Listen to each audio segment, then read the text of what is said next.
Well, the countdown is on, and in just about 30 hours, former special counsel Robert Mueller will testify on Capitol Hill, the DOJ instructing him not to go beyond the boundaries of his Russia report. So what questions need to be asked? What can be asked from both sides? Joining me now is constitutional law attorney and Trump 2020 Advisory Board member Jenna Rives. Jenna, great to see you again. Thanks for being with us. Great to see you again, Heather. Thanks. So the DOJ sending down these guidelines, but this is exactly what we've heard from Mueller before when he said that he would only stay within the guidelines. Right, exactly. And so really the question becomes, why is he even testifying? And so, I mean, does he really need to read the 448-page report out loud?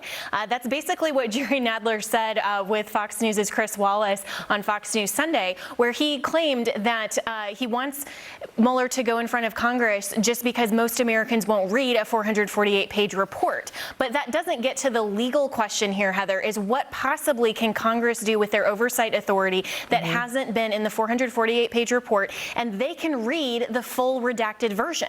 And so what needs to be asked here, though, and what I find interesting from Republicans, is that they need to ask him the substance of the investigation. Why didn't he go beyond, or why didn't he use his scope of his authority to make sure that he was investigating the full scope of the Russia investigation? Why didn't he look into the origins of the Steele dossier? Why did his team delete thousands of text messages between Strzok and Page? I mean, all of these things, including the Inspector General's report, these are things that I think Republicans can ask, and that's going to be the more interesting question. But here's the thing: they can ask those questions, but can he answer those questions?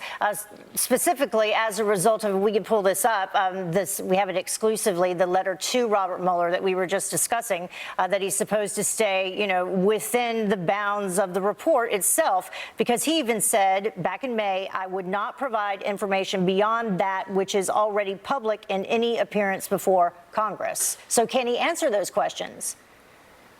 Well, I think that the Republicans can ask them, even if he chooses not to answer or says, this goes beyond the full report, which really should be his answer to every question. I think that Republicans can definitely use the equal airtime. If Democrats are going to parade him in front of the American public, then Republicans then can ask all of those questions, and they can still generate some the impression on the American people of what exactly is going on here, and hopefully get people to understand why the legal questions have been asked and answered. There's no collusion, no obstruction, but we need to get to the substance of the other questions, and that may provide them incentive to then have their own investigation, their own congressional oversight investigation that goes beyond the scope of what the report actually contained. Those are questions we need to know the answers to. Beyond even talking about the cost of all this, this has been a 22-month probe, 37 total indictments, none of which have to do with collusion, 7 guilty pleas, 5 sentenced to prison, 5 Trump associates convicted or pleading guilty. The Democrats are going to stick with, the Russian collusion thing. Jerry Nadler's up first. How do you expect that to go?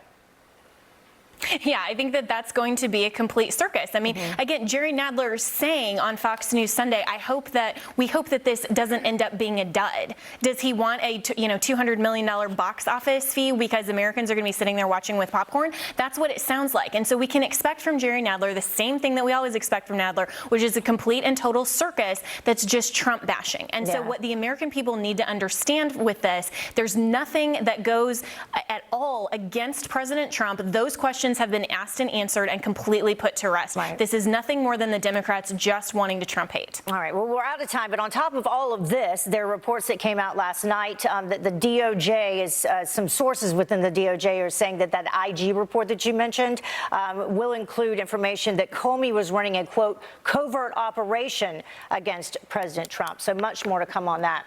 Jenna, thank you for joining us. Thanks so much, Heather, and that'll definitely be interesting. Yeah, and we will have live coverage right here on Fox.